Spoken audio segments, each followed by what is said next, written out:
Parece que ya estamos grabando, entonces pues comenzamos con este tema de el espíritu de adopción. Voy a leerlo, porque ya estuve comentando, voy a leer simplemente lo que dice. El concepto de adopción era común entre los pueblos sumerios, egipcios, griegos y otros. La adopción fue una figura legal instituida en el derecho romano. La agnación, ese es un concepto importante, agnación o parentesco jurídico que proporcionaba la adopción. Fíjense cuál era el motivo, hermanos. El motivo principal o la motivación principal era para introducir herederos escogidos para la familia. Esa era la motivación principal. Parece que ahora la motivación principal no es precisamente hacer herederos a los adoptados, sino tener compañía, ¿verdad? Tener la experiencia de criar hijos. Esa podría ser la motivación principal ahora, el deseo de criar hijos. Anteriormente el deseo era hacer herederos, pero fíjense de qué tipo de carácter o cuál era el carácter más bien de la adopción. Eran herederos escogidos. Voy a poner un ejemplo de nuestros tiempos, y yo creo que ese sí va a ser bien conocido para la mayoría. El actor que lleva el mismo nombre que su servidor, ¿sí saben cuál actor me refiero? Pues tuvo 3 hijos, tengo entendido. Uno que lleva el mismo nombre que él, otro que se llama Leonardo y otro que se llama Andrea, De sus 3 hijos, y digo eso, ¿verdad? Lo publica a diestra y siniestra el Señor, y hasta se jacta, ¿no? De decir, yo no hice heredero a mis hijos. ¿Por qué? Por esto, ya no nos metamos en eso.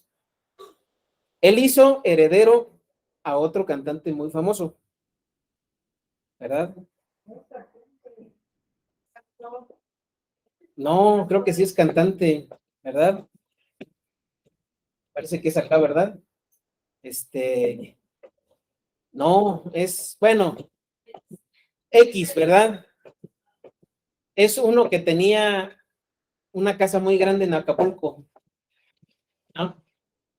Bueno, y se jacta y dice, no, yo lo dejé a él de heredero porque él es el que, pues, más o menos ese es un ejemplo de lo que se hacía de la adopción en aquellos tiempos. A veces se tenían hijos naturales y los hijos no se hacían herederos según el derecho romano. Dice, no, a estos yo no los voy a hacer herederos. Yo voy a ser heredero o heredera. ¿Y qué se heredaba? ¿Qué cosas se heredaban con esta agnación? Desde luego bienes materiales, desde luego también, ¿verdad? Afinidad, emocional, pero también había algo que se llamaba, prácticas larias. No sé si ustedes hayan escuchado ese nombre, prácticas larias.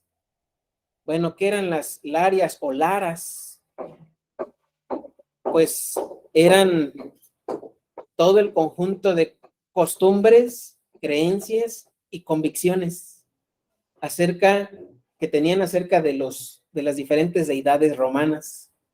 En otras palabras, ¿verdad? Te voy a heredar mi fe. Eso es lo que se hacía. E incluso eso estaba protegido por el derecho romano, ¿verdad? Y ahí se decía, pues se va a heredar esto. ¿Qué Dios adoras? No, pues a este. Ah, bueno. Entonces también ese Dios vas a adorar tú. Eso se acostumbraba a hacer, ¿no? Y entonces, el que un niño o una niña fuera adoptada, pues se puede decir que recibía, ¿verdad? Toda la personalidad de quien lo adoptaba, del padre o la madre, ¿no?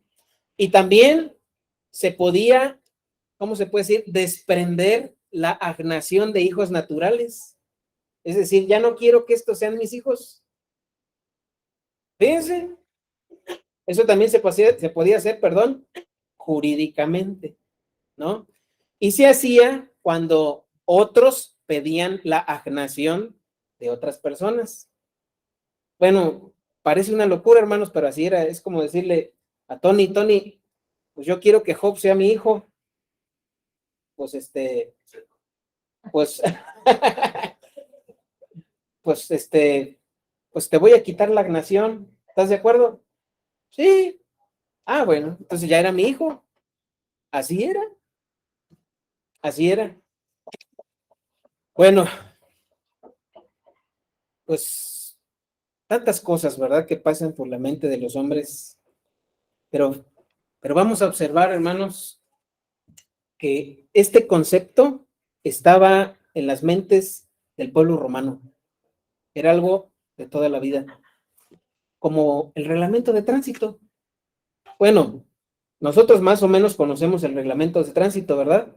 ¿A cuánto debe de conducir uno en avenidas de 2 carriles, hermanos? A ver, vamos a poner a prueba nuestros conocimientos de tránsito urbano. En calles de 2 carriles, ¿a cuánto debe de ir uno? ¿Cuánto? No, 30 o 40. En avenidas de 3 carriles, 50, 60, ¿verdad?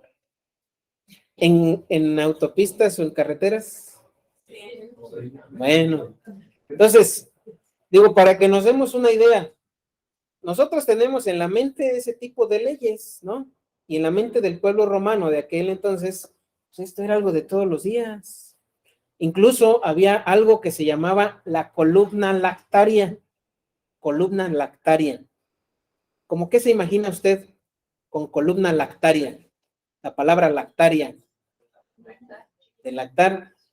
Así como había mercados donde uno va a comprar sus víveres y sus provisiones, todo, ¿verdad? Que la carne, que las verduras, todo eso. Había una sección, por así decir, que se le conocía como la columna lactaria. ¿Y qué cree que se encontraba en la columna lactaria? Nodrizas, nodrizas, nodrizas que iban a ofrecerse, ¿verdad? Unas voluntariamente y otras para venderse. ¿Para qué? Para criar hijos. ¿Por qué? Porque había pequeñitos cuya agnación o parentesco jurídico pues ya era de otros padres y no los naturales. ¿Y cómo se iban a criar? En mi familia, ¿verdad?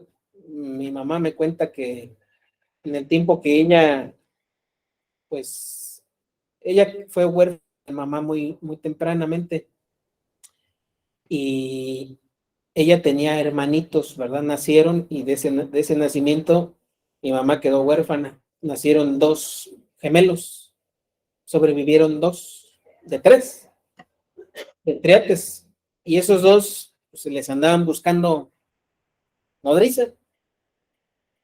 Pero pues, ¿quién va a dejar desprotegido a su hijo o a su hija bebé para darle a otros? Pues es muy difícil, ¿verdad? Bueno, en aquella época pues ya se lo habían arreglado, ya habían visto cómo arreglar esos detalles, pero pues pues vemos situaciones como esta, ¿verdad? Y otras que es muy, muy lamentable, muy triste, ¿no? Y vemos pues también hasta dónde llega pues el mal del hombre, ¿no? Llevando a consecuencias pues a muchas personas, incluyendo a los más pequeños que sin deberla o temerla, ¿verdad? Pues sufren. Bueno, ya teniendo esto en mente, vamos a ver por qué el apóstol Pablo consideró esa idea de la adopción en el capítulo 8. Porque, ¿de qué habla el capítulo 8 que leímos hoy? No dice, ¿verdad?, que por el espíritu de adopción clamamos ¿a quién escribió esta carta Pablo? ¿A quién? Entonces, cuando hablaba de adopción, ¿qué idea tenían los romanos? Pues ese es el concepto de adopción que Pablo consideró, ¿verdad? pero que ahora lo compara con la adopción que tienen los hijos de Dios, ¿verdad? Por la fe en Jesucristo, por la justificación que hay en Jesucristo. Bueno, vamos a ver 4 puntos, hermanos. 4 puntos que nos van a ayudar a ver la obra del espíritu de adopción en nosotros, ¿sí? A ver la obra del espíritu de adopción en nosotros. Vamos, por favor, a abrir nuestras Biblias en Romanos. ¿Qué capítulo? Romanos, capítulo 8. Romanos, capítulo 8.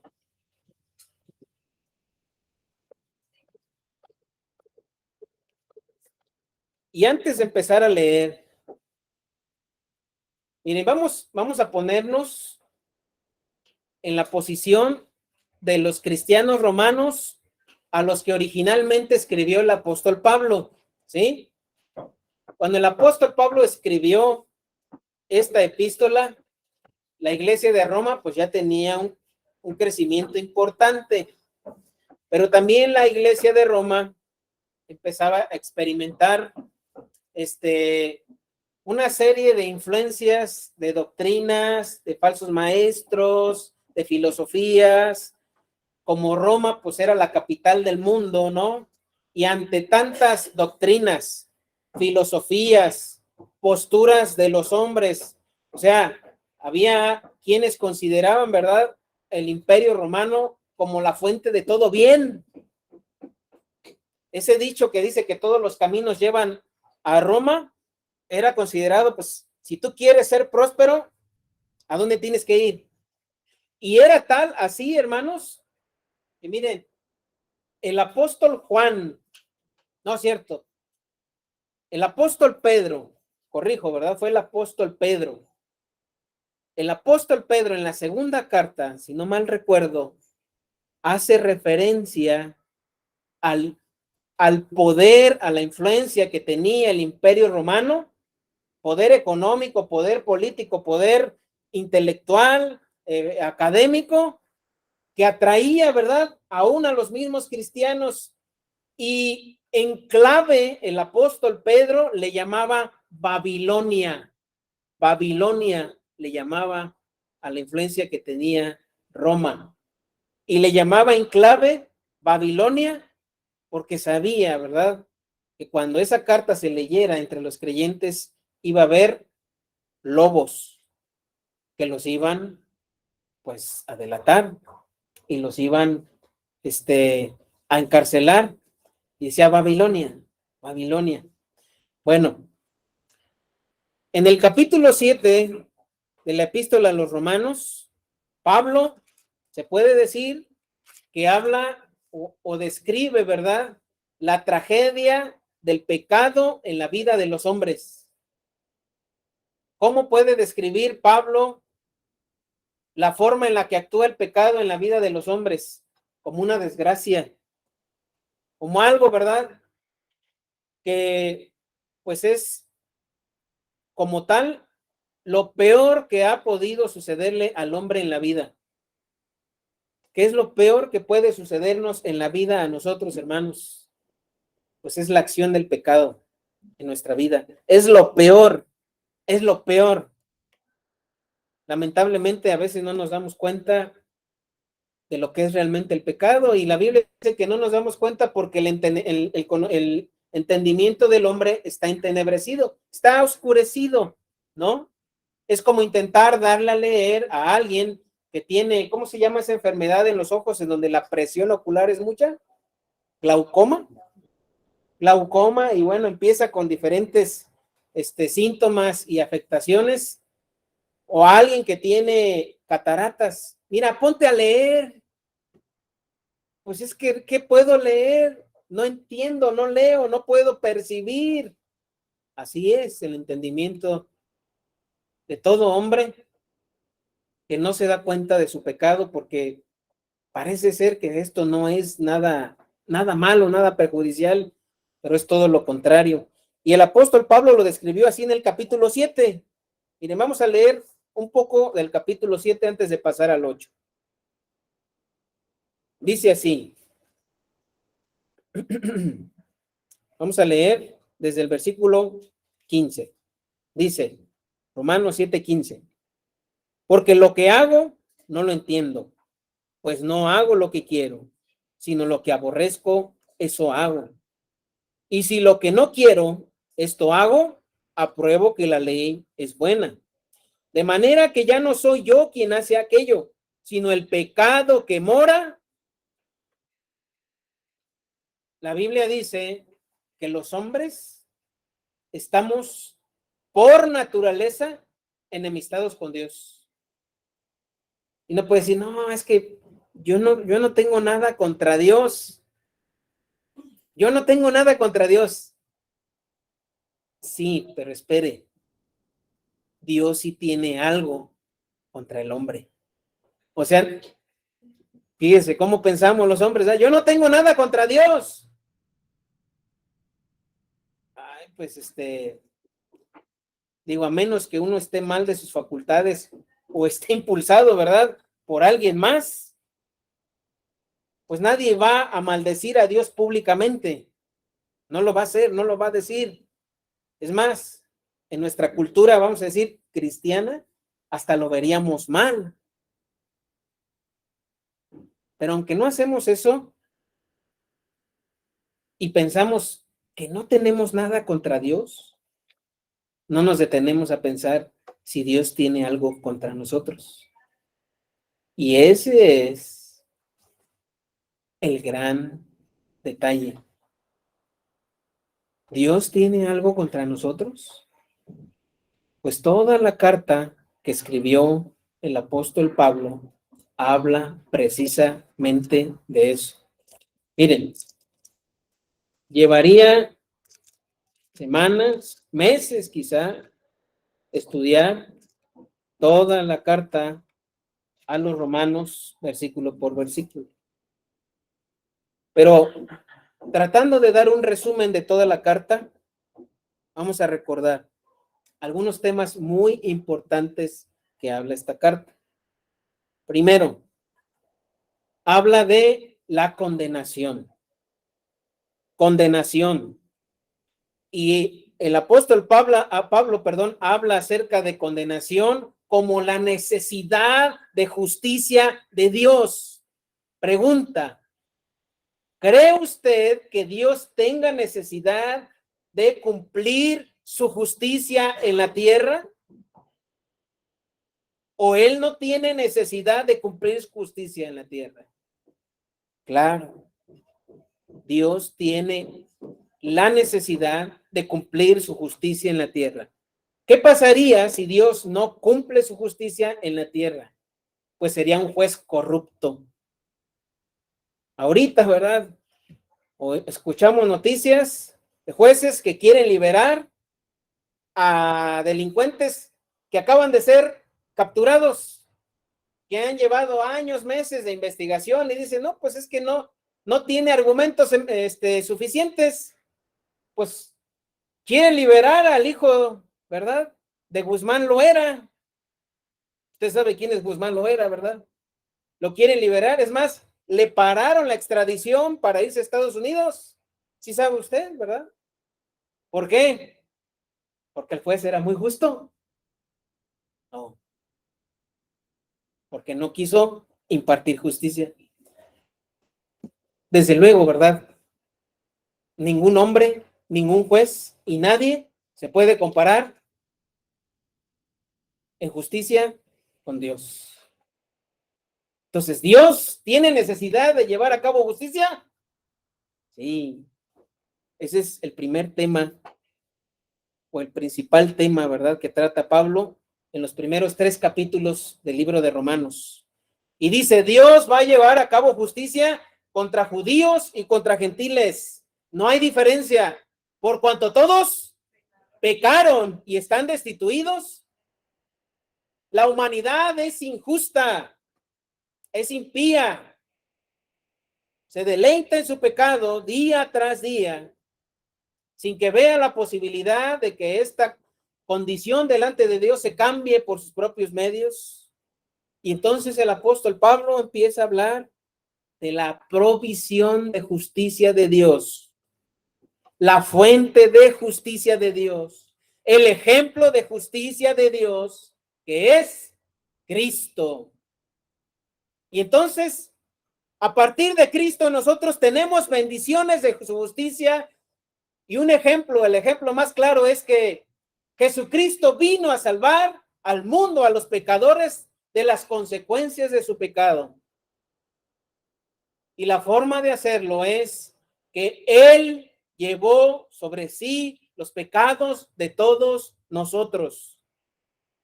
Él pagó por todo. Él llevó el peso de todo el pecado sobre sí. Por eso Jesucristo, en los últimos momentos de su vida, hubo una ocasión, un momento, un instante en el que el Padre lo dejó.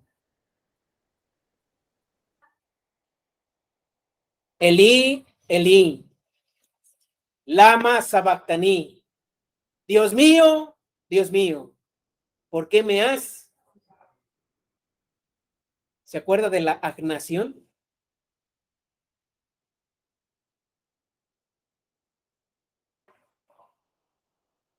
¿Por qué me has?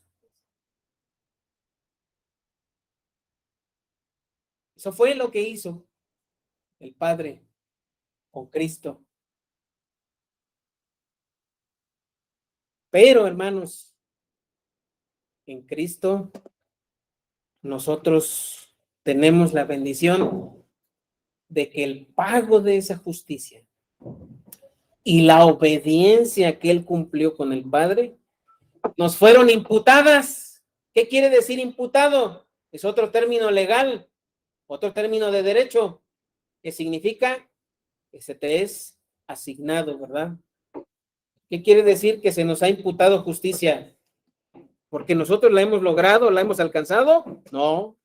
Entonces, ¿por qué? Porque a Dios le plació. A Dios le plació que nosotros fuésemos adoptados, agnación, escogidos por Dios, por el puro afecto de su voluntad. Y entonces Pablo, en el capítulo 7, después de hablar de la condenación del hombre, después de hablar de la justicia que hay en Cristo, se da cuenta que aún así los hombres seguimos pecando. Y eso es lo que estábamos leyendo en el capítulo 7. Pero ahora vamos a leer, ahí mismo en el capítulo 7, pero vamos a leer al versículo 16. Dice: y si lo que no quiero esto hago, apruebo que la ley es buena, de manera que ya no soy yo quien hace aquello, sino el pecado que mora en mí. Y yo sé que en mí, esto es, en mi carne, no mora el bien, porque el querer el bien está en mí, pero no el hacerlo. Y el apóstol Pablo, ¿verdad? Aquí podría estarnos diciendo, bueno, si nosotros no leyéramos lo siguiente, podríamos pensar que nos está diciendo, pues Cristo vino a salvarnos, pero seguimos pecando. Y entonces, ¿de qué sirvió? Y entonces, ¿en qué terminó el sacrificio de Cristo? Y dice el 19, porque no hago el bien que quiero, sino el mal que no quiero, eso hago. Y si hago lo que no quiero, ya no lo hago yo, sino... Y no podemos decir que el pecado no mora en nosotros, mora en nosotros. Es muy sencillo ver que el pecado mora en nosotros cuando, si usted es varón, no necesita estar en la calle, ahí en su casa. Cuando aparece por ahí un comercial, una película, una serie, o con toda intención, ¿verdad? Uno ve algo inapropiado, algo sensual, algo sexual,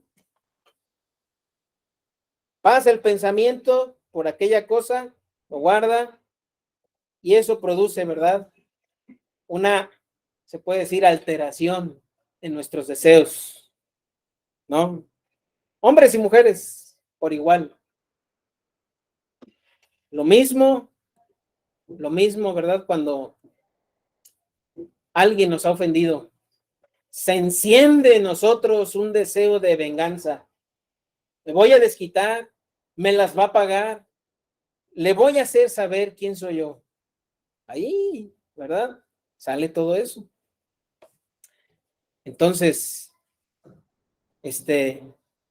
¿sigue habiendo en nosotros pecado? Sí. Entonces la obra de Cristo. Bueno, sigamos leyendo. 21. Así que queriendo yo hacer el bien, hallo esta ley, que el mal está en mí. Porque según el hombre interior, me deleito en la ley de Dios.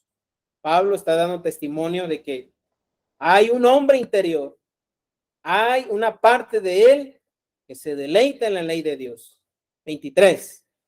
Pero veo otra ley en mis miembros, que se revela contra la ley de mi mente y que me lleva cautivo a la ley del pecado que está en mis miembros. Y fíjese cómo se describe a sí mismo Pablo: miserable de mí. Bueno, pues no sé, ¿verdad? En qué ocasión si usted ha llegado a sentirse así como dice Pablo, miserable. Es cuando está despojado uno de todo y no tiene ningún recurso a la mano para poder cambiar la situación. ¿Se ha sentido así? A lo mejor en alguna cuestión económica, alguna cuestión física, alguna cuestión emocional, que no ve ningún recurso a la mano. Eso es estar miserable, estar desprovisto de todo. Así se considera Pablo. Miserable de mí, ¿quién me librará de este cuerpo de muerte? Y el 25 es la transición hacia el capítulo 8. Dice: gracias doy a Dios por Jesucristo por Jesucristo Señor nuestro. Así que yo mismo con la mente sirvo a la ley de quién, más con la carne. Y entonces hace, ¿verdad?, una transición. Si nosotros nos quedamos hasta aquí, hermanos, teniendo solamente el concepto de que pues Cristo hace todo por nosotros, sin tener mayor detalle, mayor entendimiento de cómo Cristo hace eso en nosotros, pues estamos desprovistos, ¿verdad? De todo. Si solamente tenemos la idea de que Cristo lo hace, pero no sabemos cómo, pues entonces es muy probable que constantemente, como Pablo dijo, pues seamos miserables, ¿no? ¿Cómo nos ha pasado que reincidimos en un pecado? Me siento miserable.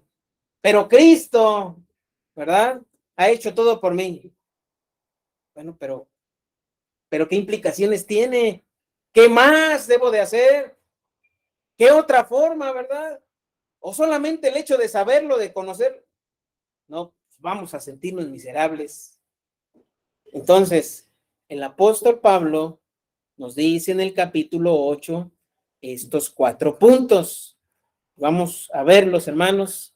4 puntos. Primero, guiados por el Espíritu. Segundo, clamamos Abba Padre. Tercero, recibimos el testimonio del Espíritu. Cuarto, el Espíritu nos hace gemir. No son los únicos puntos que dice este capítulo. Hay muchos, es muy extenso, pero son 4 que a mí me parece que resaltan para mostrarnos cuál es, ¿verdad?, la forma en la que nosotros vemos que Cristo obra a nuestro favor. Y como dijo Pablo en el versículo 25, ¿cómo es que nosotros servimos a la ley de Cristo? ¿Sí? Bueno, veamos el primero. Guiados por el Espíritu. Versículo 14 del capítulo 8. Voy a leerlo. Romanos 8:14. Dice: porque todos los que son, ¿qué?, guiados por el Espíritu de Dios, Estos son, bueno, cuando el apóstol Pablo dio gracias por lo que Jesucristo hizo, es porque el Espíritu Santo que se nos prometió, ¿verdad?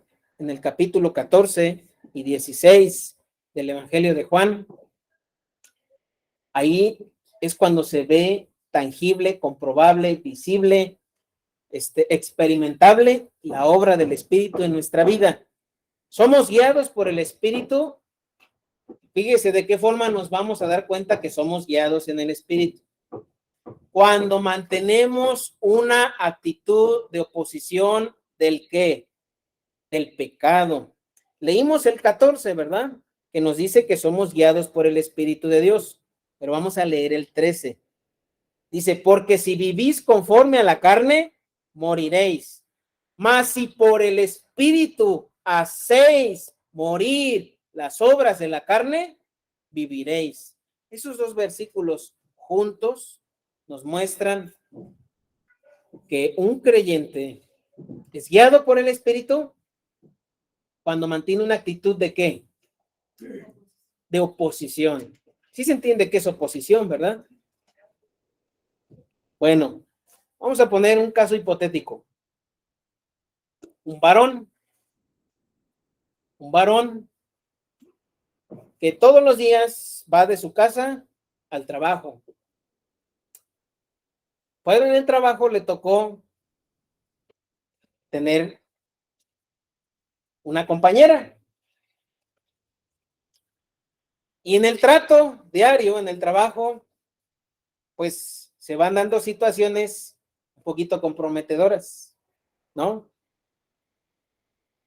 Y entonces, pues empieza la tentación, ¿verdad? Y el trabajo se vuelve más atractivo, no por la paga, sino por quien está en el trabajo. Y entonces, ¿verdad? Poco a poco, se va dando ocasión a que el deseo, un deseo prohibido, se haga o se lleve más cercanamente a concretarse, ¿no? ¿Cómo podría ser ahí un ejemplo de oposición al pecado? Bueno, la Biblia dice en 1 Timoteo, cuando Pablo le dijo a Timoteo, huye de qué? Huye de las pasiones juveniles. No dice, ¿verdad? Ten fuerza de voluntad. ¿Cómo? Soporta, aguanta, ¿verdad? ¿Qué dice? Huye, huye. Eso se aplica a mujeres y hombres. Cuando uno no muestra una actitud de oposición al pecado, pues lo más seguro es que uno se está dejando llevar por la carne. La presencia misma del Espíritu en la vida del creyente trae una nueva actitud hacia el pecado, hermanos. La misma presencia del Espíritu Santo, claro, a veces lo apagamos, a veces lo contristamos, ¿no?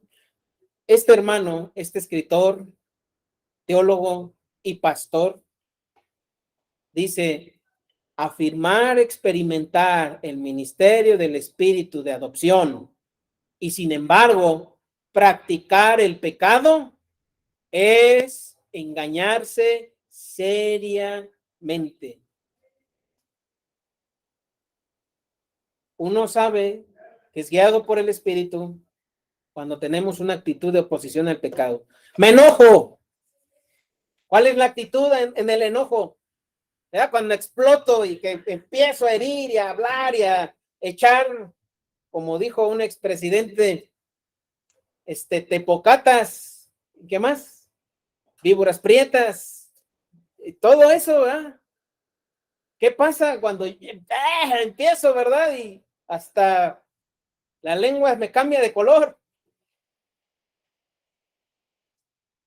Bueno, el apóstol Pablo, ¿verdad? dijo en el capítulo 4, capítulo 3 del libro a los Efesios, dijo, estoy buscándolo, ¿verdad? Estoy buscándolo. Y es el capítulo 4, perdón. Es el capítulo 4. Y dice en el versículo 31, quítese de vosotros toda amargura, enojo, ira, gritería y maledicencia y toda malicia. Pero fíjese cómo es algo progresivo. Uno no puede llegar hasta el punto de la malicia, o sea, hacer actos de maldad impulsados por el enojo sin que en el inicio no haya habido amargura. ¿Por qué viene la amargura? ¿Por qué viene la amargura, hermanos? Cuando pensamos en la amargura, ¿por qué viene la amargura?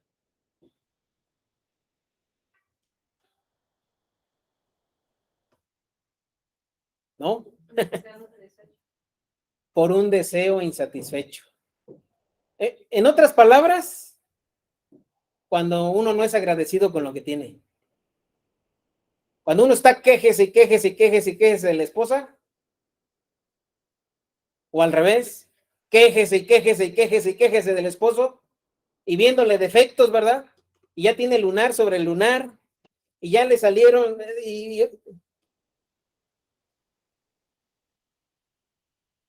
¿hay amargura? ¿Hay amargura? Y de la amargura viene el enojo. Y luego del enojo, ira. Si la Biblia dice, ¿verdad? Que no se ponga el sol sobre vuestro. Es más, dice, no dejes ir tu mente, tu corazón más allá del enojo. No se ponga el sol. O sea, arregla la situación que te haya causado amargura, enojo, arréglala. Arréglala. Porque si no, viene lo demás. Es como una resbaladilla. Para subir a la resbaladilla hay que escalar. Sube uno al escalón de la amargura, el siguiente escalón es el del enojo, el siguiente escalón es el de la ira, pero ya cuando vas más allá, pues ya uno sabe, ¿verdad? Que por inercia va a llegar uno hasta abajo. Y así es. Entonces, cuando nosotros somos guiados por el Espíritu, pues vamos, ¿verdad? A tener una conciencia de que cuando somos débiles en nuestra carne, en ciertas áreas, vamos a buscar provisionar o no aprovisionar más bien para la carne. Si yo, es muy sencillo, nada más que lo difícil es ponerlo en práctica. Si yo ya tengo bien identificados cuáles son las situaciones en las que yo me enojo, entonces yo procuro evitarlas, ¿no? Por ejemplo, me enoja mucho, vamos a poner un caso de varones, me enoja mucho que mi esposa me mande. ¿Usted sí se enoja, hermano? ¿No? Bueno, ¿qué se puede hacer? Pues aplicar los principios bíblicos, ¿verdad? Y bueno, pues en amor, hablar con la esposa y decir, ¿cuál es el sentir? Me siento mal o me hace sentir mal el comentario que dices o la forma en la que lo dices. Pero también se debe de buscar, ¿verdad? Hacerse responsable. ¿Qué tal si la esposa, bueno, está señalando algo que realmente el varón tiene el deber de hacer? Entonces, pues es equilibrar, ¿no? Y esa parte de resolver los conflictos, pues también va a ser una muestra de que somos guiados por el Espíritu, ¿no? Porque el fruto del Espíritu también es paz, ¿no? Y la Biblia dice que los hijos de Dios son pacificadores, ¿no? Entonces, bueno, pues son cosas que tenemos que considerar si somos guiados por el Espíritu. Siguiente punto. Clamamos, Abba, Padre. Vamos a regresarnos a Romanos, por favor.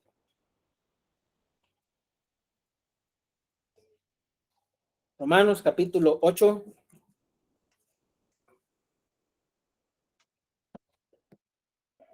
Romanos 8, y vamos a ver. Romanos 8, versículo 15. Dice así: pues no habéis recibido el espíritu de esclavitud para estar otra vez en temor, sino que habéis recibido el espíritu de adopción por el cual clamamos, Abba Padre. Esa expresión, Abba Padre, es una expresión aramea que significa, o es el equivalente, digamos, a decir papá o papito, ¿verdad? Mis hijos ya, quién sabe cuántos apodos me han dicho para decirme papá, ¿verdad? Papo, Paco, y ya no me acuerdo de todos, pero pues es una forma, es una expresión de hacer sentir la cercanía de la relación de un padre con un hijo. Eso es lo que significa Abba Padre. Pero vamos a observar la palabra que está antes de esa frase, antes de Abba Padre. Escribió el apóstol Pablo y dijo, por el cual clamamos.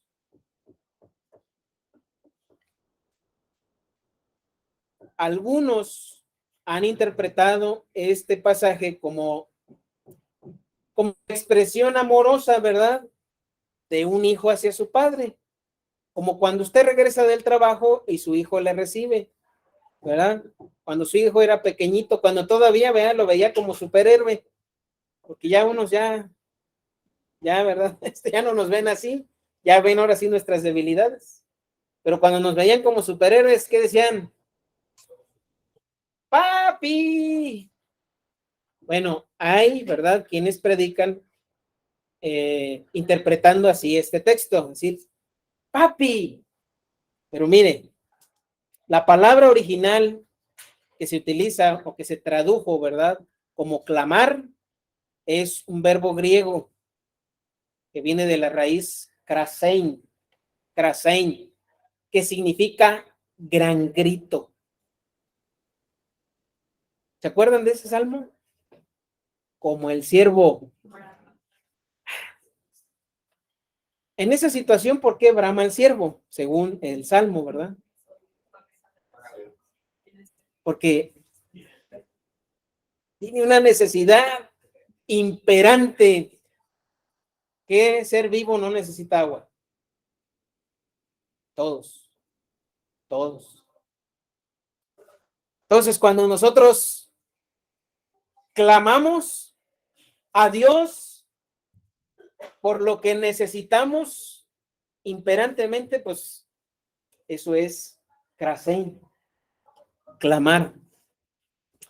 A ver, hermanos, cuando estamos en tribulación, cuando estamos en prueba, cuando estamos en dificultad, ¿quién es el primero a que buscamos? Honestamente.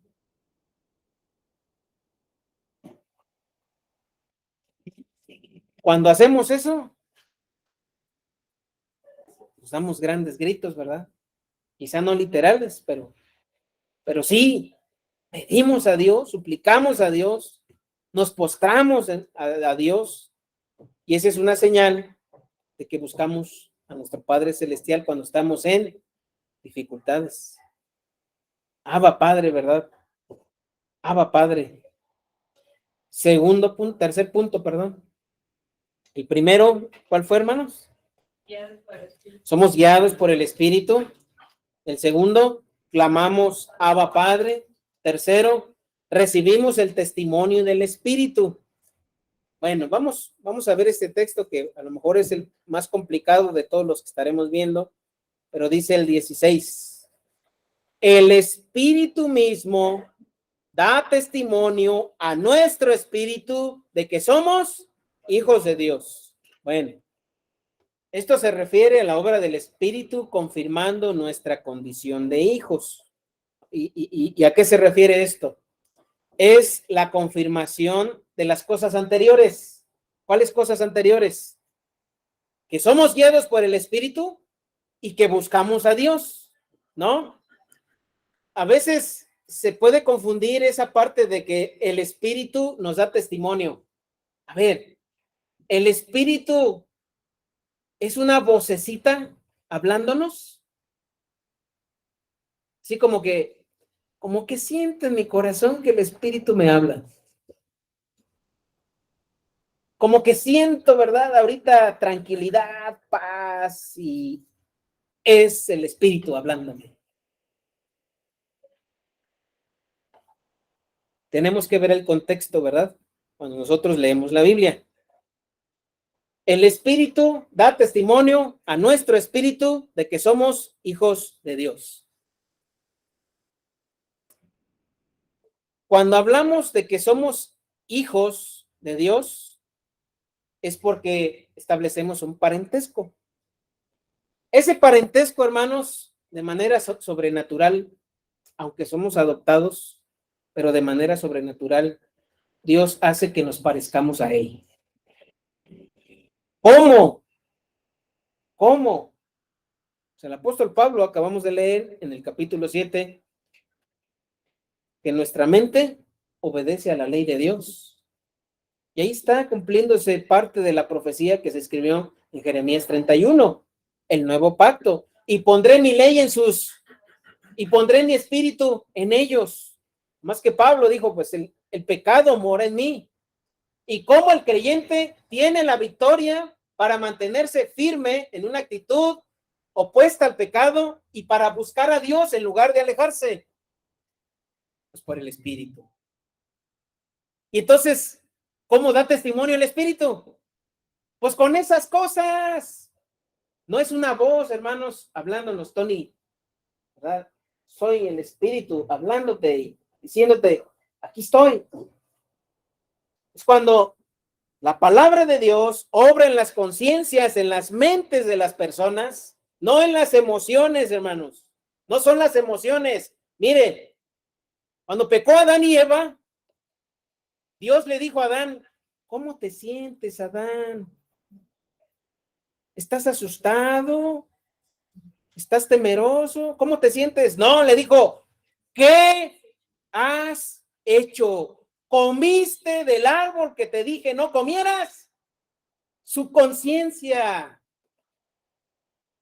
Entonces, cuando el Espíritu habla a nuestras conciencias, la palabra de Dios nos informa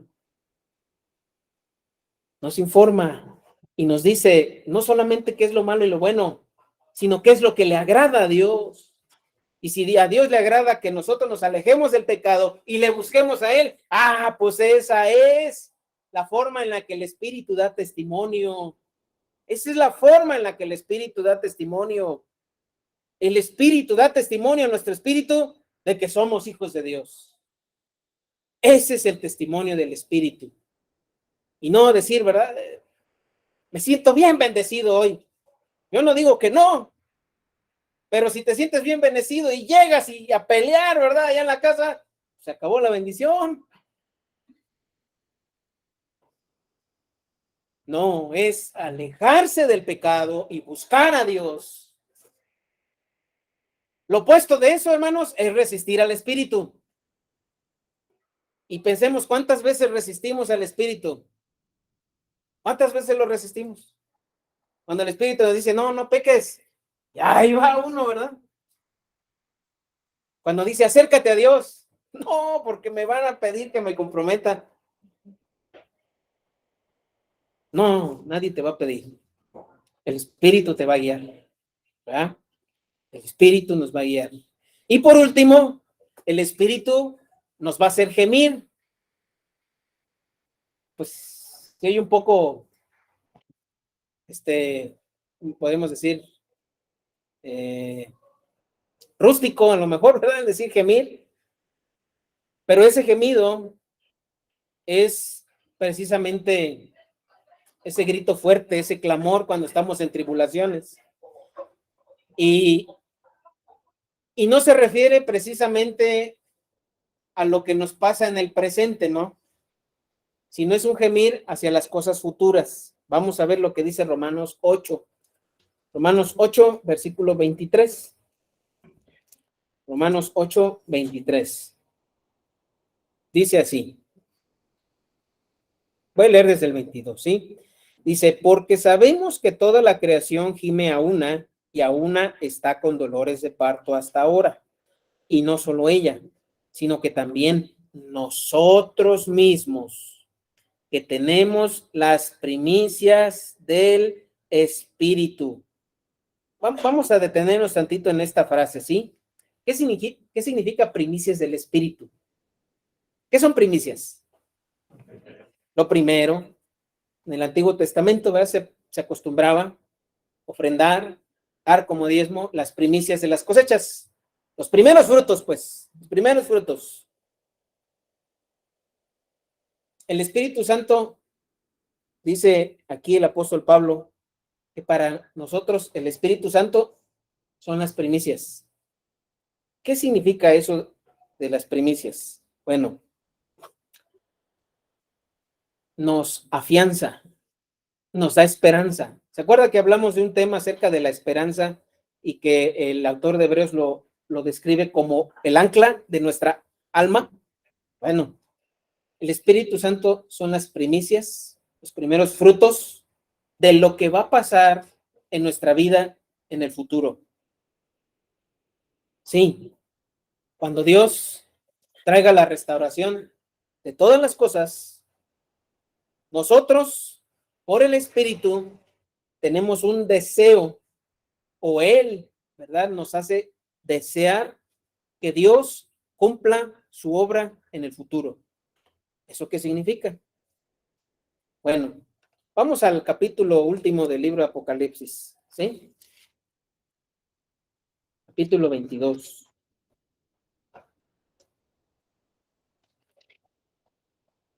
Vamos a leer desde el 17. Apocalipsis 22. Hermanos, cuando leemos este libro, yo siempre me acuerdo de Noé. Me acuerdo de Noé. ¿Cuántos años estuvo Noé construyendo el arca y dando testimonio de lo que Dios iba a hacer en el futuro?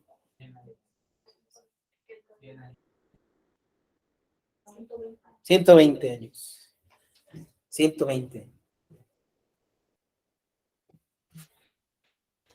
Han pasado más de 2000 años, ¿verdad? De que Cristo vino.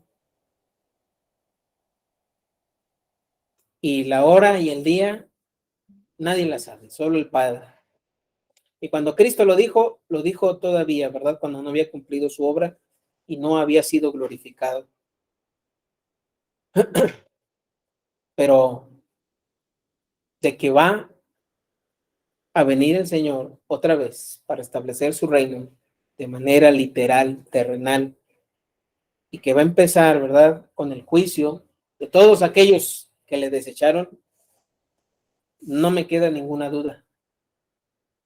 Yo creo que todos debemos de estar recordando esto, porque es el Espíritu el que nos hace gemir, es el Espíritu el que nos hace recordar, es el Espíritu que dice, según Apocalipsis 22:17, y el Espíritu y la esposa dicen, ven. Y el que oye, diga. ¿Quién es el que oye? ¿Quién es el que oye, hermanos? ¿Y quién nos hace decir eso? Y si a usted o a mí no nos hace decir eso el Espíritu, ¿qué deberíamos de pensar?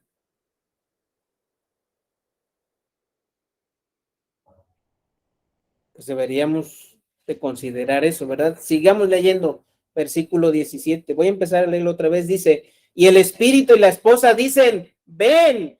Y el que oye, diga, ven. Y el que tiene sed, venga. Y el que quiera, tome del agua de la vida gratuitamente.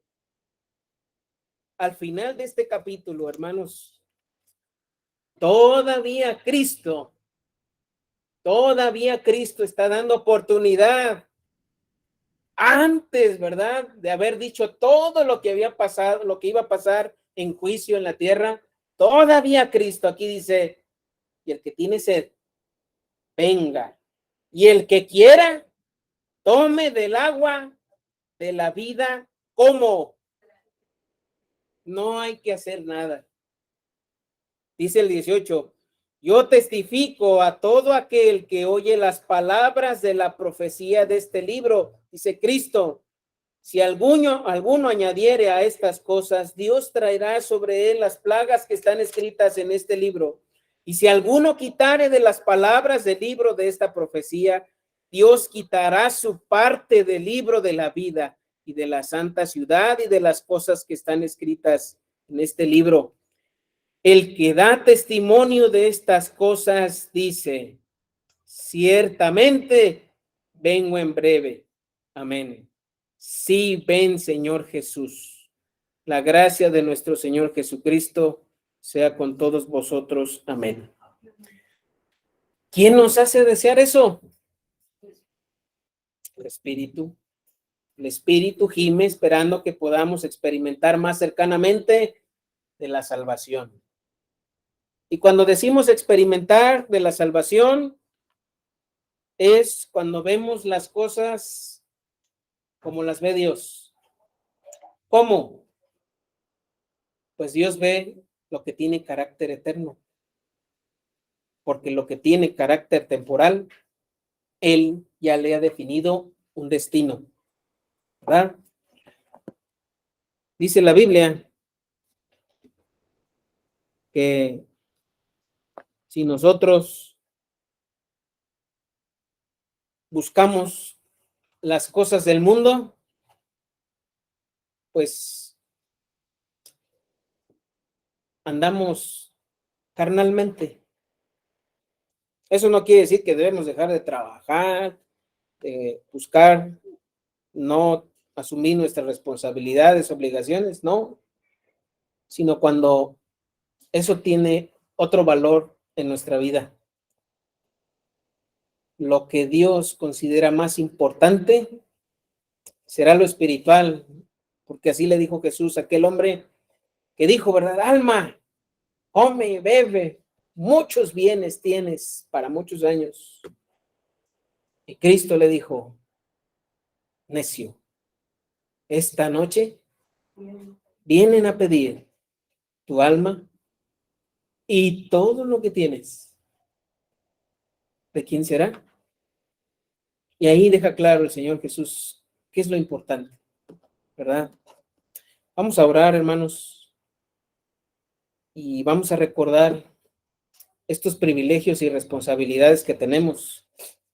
Tenemos responsabilidad de imitar a nuestro Padre, particularmente en imitar el amor que muestra para con todos sus hijos.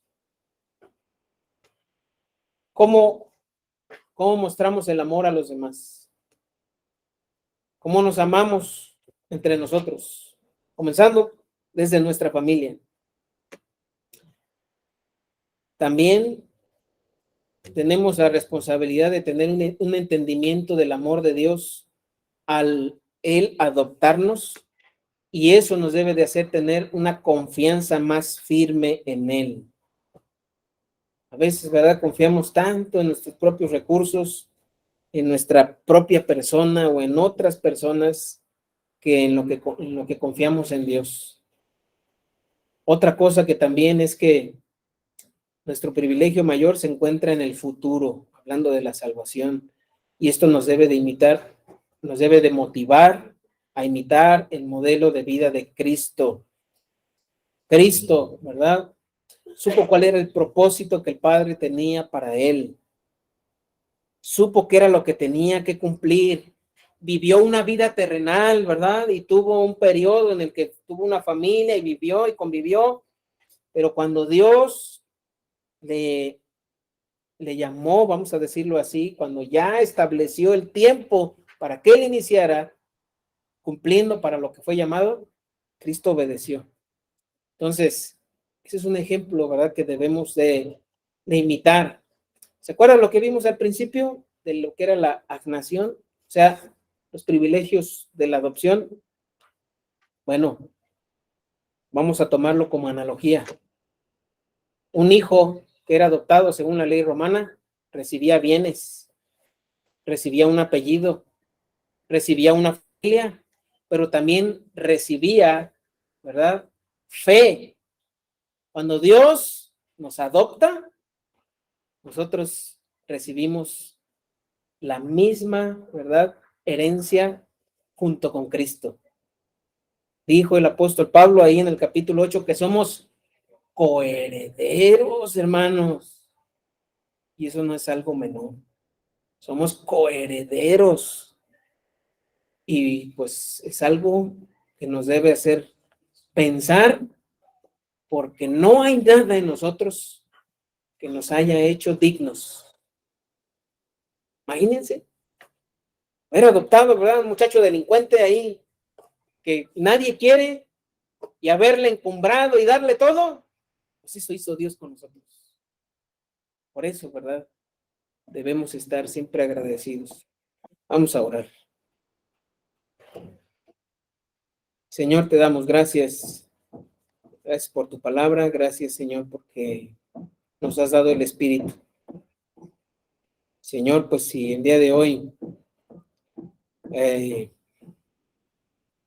pues todavía lidiamos con nuestro pecado, no es, Señor, porque pues tú hayas dejado de hacer tu obra en nosotros, sino porque nos empeñamos, nos empecinamos, Señor, en pues ir en contra tuya. Te dejamos de buscar y también, Señor, pues nos complacemos en nuestro pecado. Te pedimos perdón. Ayúdanos, Señor. Clamamos a ti, Señor, para que nos lleves, Señor, como dijo el apóstol Pablo, a la victoria que ya tenemos en la obra de Cristo, para que nos lleves a ser más que vencedores por medio de aquel que nos amó y se entregó por nosotros, Señor. Así sea, y bendice a cada uno de mis hermanos y mis hermanas que están presentes y en sus casas, Señor, conectados por estos medios. Ayúdanos a todos, Padre, para que